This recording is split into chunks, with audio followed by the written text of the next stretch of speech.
Hello, welcome to the boat shop. Archie and I greet you. Isn't that right, Archie? Today is the 1st of May of 2024, and most of this video is going to deal with exhaust. Not that I haven't been doing other things, but I've been trying to concentrate a little more on exhaust here lately. So here's a new tube that's just got its first layer on. And this one, since I measured the other one and I know how much material I need to put on, this one I'll get done in 2 layups. And that'll make another tube. Probably need 3 of those actually before I'm done. Here is the last piece that goes on this row, and it will be cured and ready to put up tomorrow. And I'll take you up here so you can kind of see what's going on here. I'm going to have to get a little farther back here. But yeah, so there's the last piece that needs to go in. And as you can see, I leave it untreated. No, that copper naphthenate doesn't go on right up there, because that'll all be thickened epoxy that goes in there to get a nice, good, tight seal up there on the stem. And then that last piece goes in. And then I'll probably start working along the top. Get that stuff done, so when it starts warming up, then I'll be working down here more on floor level where it's significantly cooler, especially in the summertime. Today I am working on getting the exhaust system figured out. And one of the first things I needed to do was I needed to figure out where the water line was on the boat. And since I don't have the boat sitting, leveled to its lines anymore, I needed to go about it a little differently. So what I did was I got the plans out, and I got the biggest print that I had that would show this fairly accurately. We got points here 2 feet apart, so I measured that and got a number. 2 feet equals 0.182 inches. 1 inch would be 0.411. And then in inch, you divide that by 12. So for 1 inch on the plans here, it's 0.03425 inches. And I used an accurate caliper for that measurement.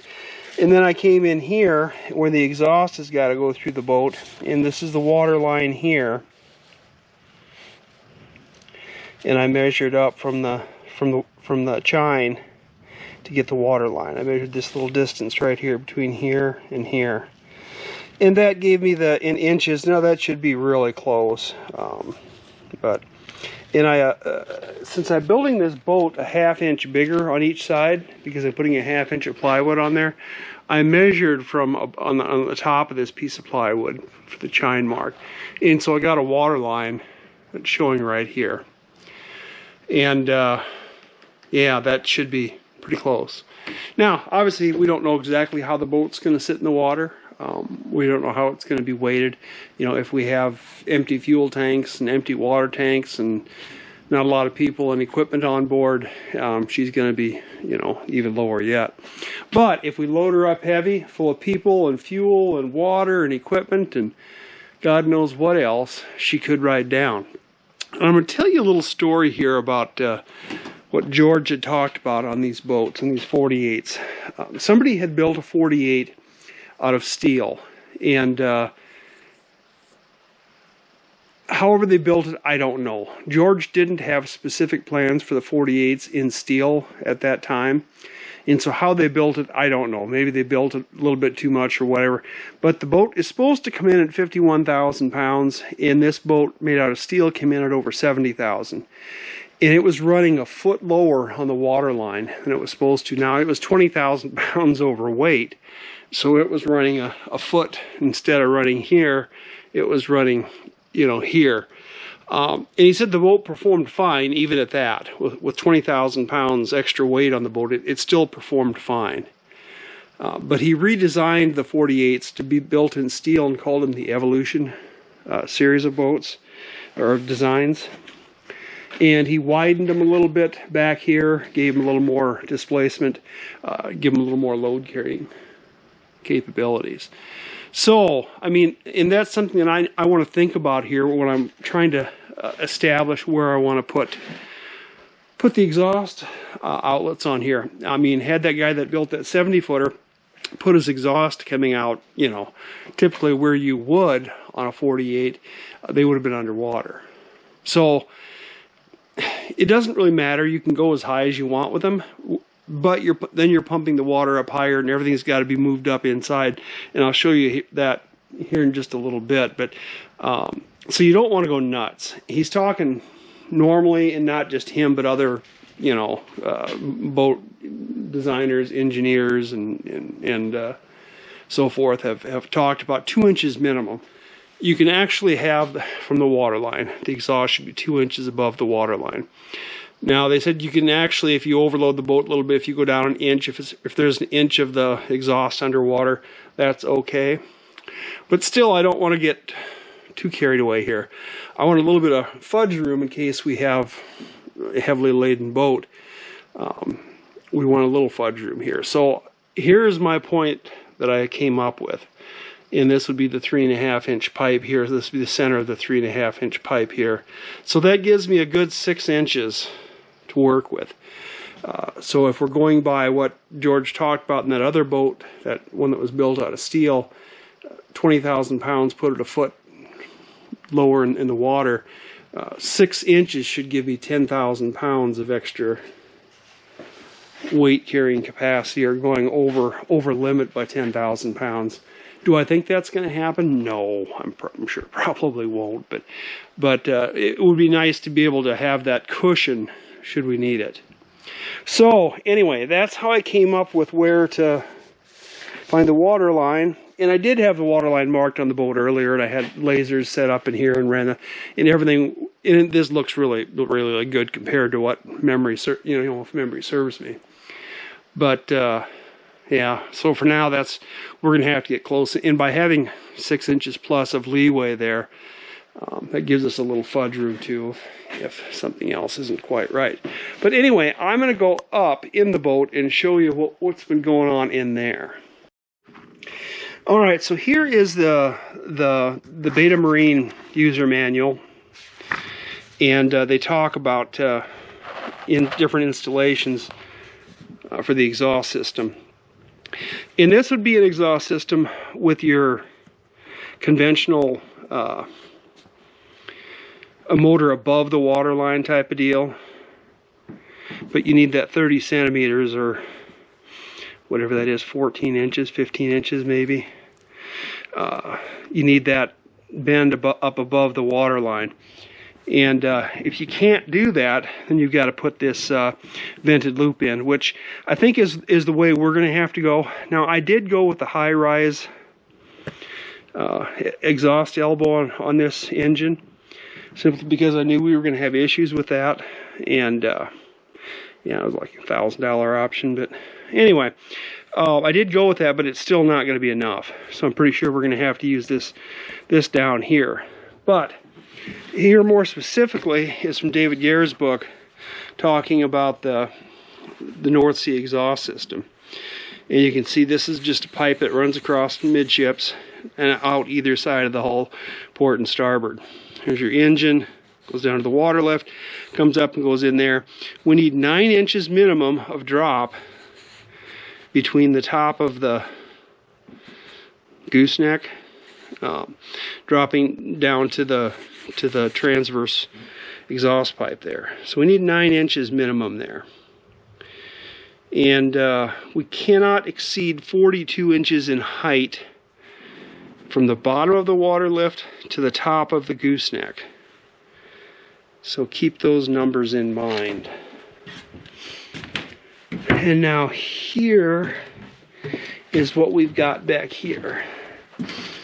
And I got the holes drilled through where the center line of the pipe, that transverse exhaust pipe, will go on either side. And yeah, those should be pretty firm, pretty well established. I don't think there's going to be any variation on those. And here's our water line. This mark here is the water line of the boat. This mark here corresponds to this this string stretched across here. So this would be the center line of our exhaust pipe. Right in here, this is the center of the boat, and this is the 42 inches right in the middle there. So from the bottom of the water lift up to here is our 42 inches. So we need to keep it under that. So they talked about 9 inches minimum loop going down, and we've got 11 inches here. So we're okay there. So we could run the exhaust up to here and then down into this, and we're okay. But what I'm going to have to do, of course, is get a pipe across here, put a T in here, and then somehow connect this in a loop. Now, whether I make that out of fiberglass or if I just put a couple angles coming off my pipe, you know, and then have it coming in or coming out, and then maybe at a little bit of an angle, then having that come up and go into it, I don't know. I guess the thing is, we don't have a whole lot of room forward and aft to work with, so I'm going to have to come up with some way of getting that loop. And it doesn't matter how long it is. If it's you know, kind of a flat loop or a tight loop. Flat loop is actually probably better in terms of less resistance. But we need to get it up to that height to prevent water from backing up into that standpipe part of it. So that's the quest. That's the situation. And I spent a lot of time thinking about this, and a fair amount of time too getting this set up, because like I said, now that the boat's not on its lines, this isn't a particularly easy thing to determine, you know, where these lines actually are in the boat, because you can't use a level, and yeah. So yeah, I've gone to some kind of extreme measures to get these locations for where the exhaust is going out and where the water line is, and yeah, but so I'm not sure how much fiberglass I'm going to use and how much, you know, like flexible or straight regular exhaust hose I'm going to use. In here, especially in this loop, I'm not quite sure, but that's about all I have to work out yet. The rest of this, I think, is pretty much good to go and pretty well established. You may ask why I'm going with this North Sea exhaust system. The North Sea exhaust system is simply this transverse pipe going out with an outlet on either side of the boat. Why am I doing that? Well, the primary reason is this is a lot of distance between the engine and the aft transom of the boat. So it would be a lot of pipe. And then you'd have to pump it up pretty high too. I don't know if you get the numbers to work, because that transom angles up. So I don't know if you actually get it all the way to the transom anyway. You could maybe get it off the side farther back, but yeah, that's just would lead to more problems and more issues and more difficulties. So we're going with this primarily so we don't have to run the exhaust so far. Obviously, it creates a few other situations too, but the nice thing about this North Sea exhaust system, and one of the nice things about it, is you don't have to have any drop from where the pipe comes to its outlet on the sides of the boat. With a regular exhaust, you need the pipe to be running down to its outlet. And with this North Sea exhaust system, you're always going to have one side open. So if the boat's, you know, waves are hitting it, one side, then the other side's open.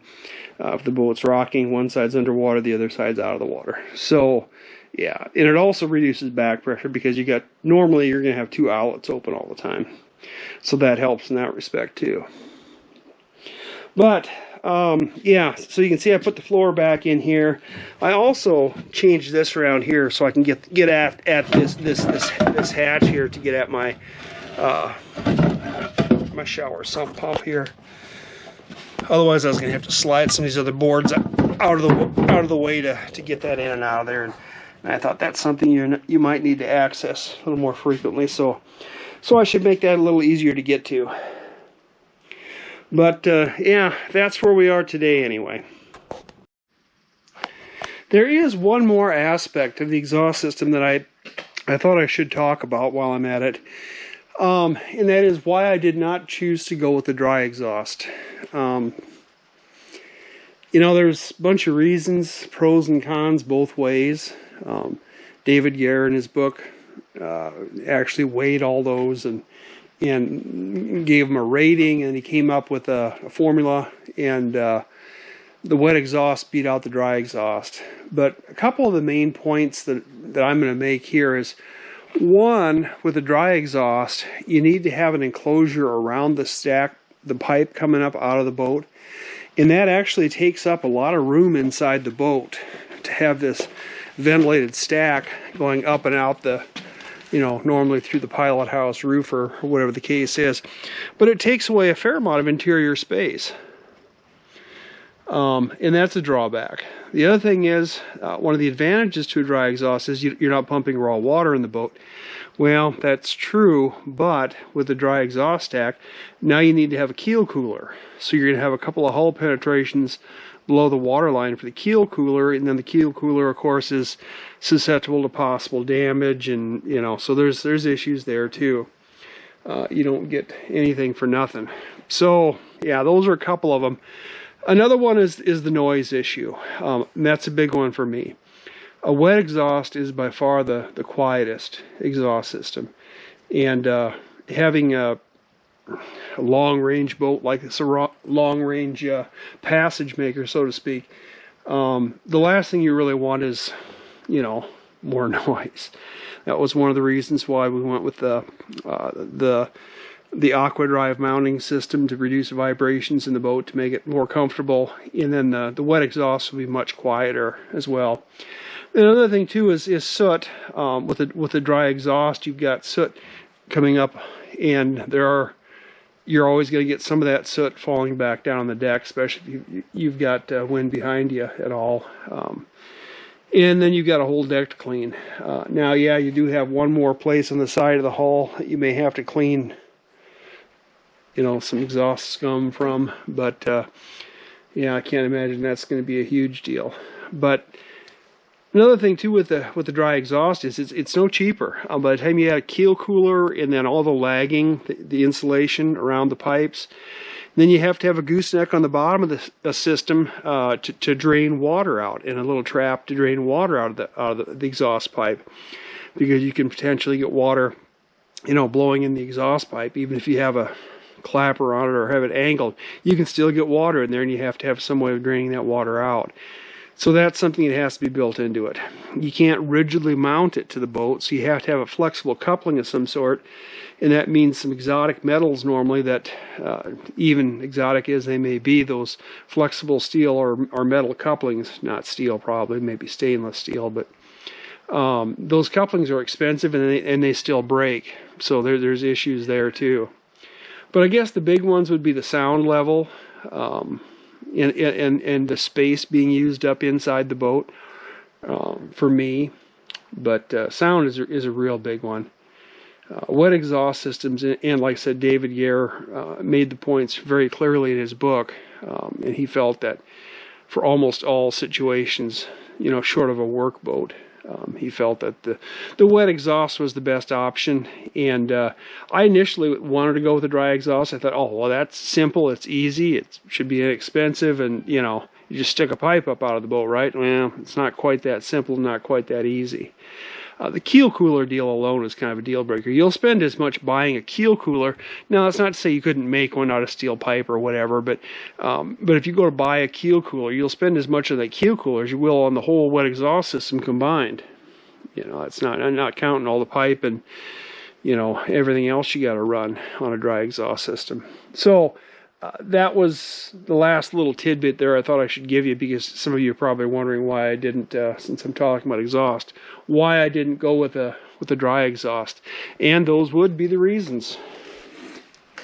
So I'll leave it at that for today.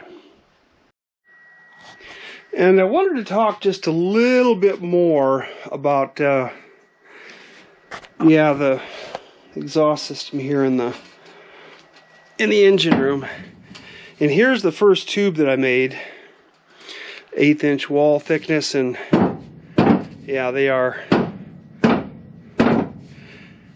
incredibly solid, incredibly robust.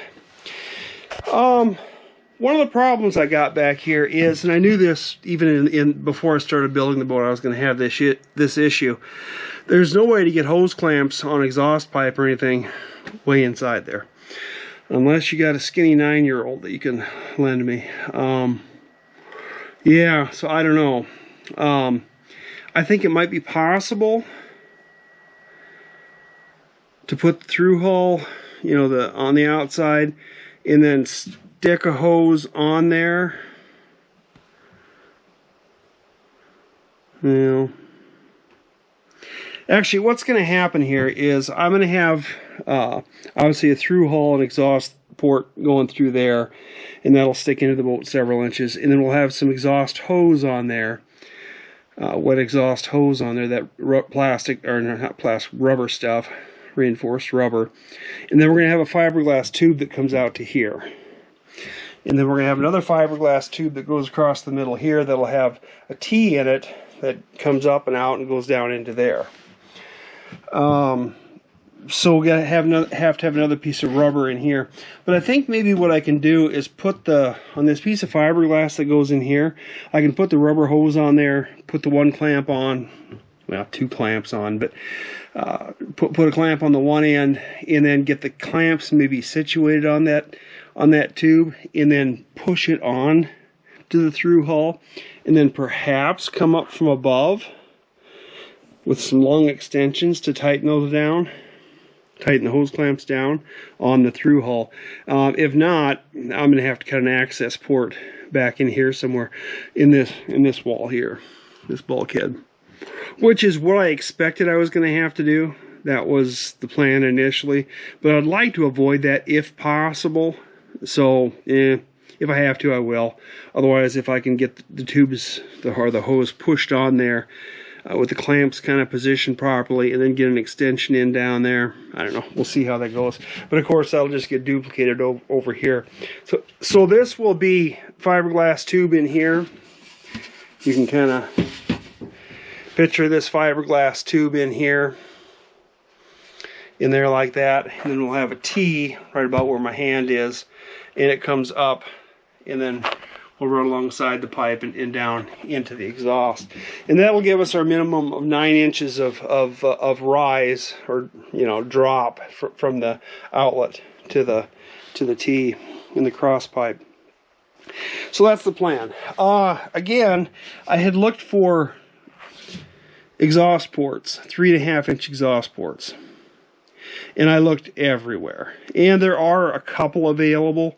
One of them is from Buck, Algonquin, and you know what I think of them. So yeah, I don't know. They're $230 a piece, and they're cast bronze, and just rough cast bronze. They aren't even machined or anything. So I don't know. Yeah, I could just buy a couple of those and be done with it. They got an 8-degree down turn, which I really don't need. I don't think it would really hurt anything, but they got an 8-degree down angle on them, which presumably is for mounting in a transom. But since these are going on the side of the boat, they could just be flush and don't need any angle to them whatsoever. Would probably be better. And I could still make my own. And I thought about making fiberglass ports here, through hulls.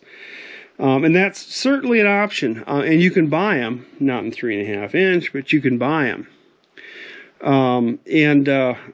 You could do it. You can buy them in stainless steel too. Not 3.5-inch, but yeah, actually I did find a 3.5-inch, but it was a real lightweight. Yeah, the stainless is only like 0.035 inches or whatever. It was just terribly thin material.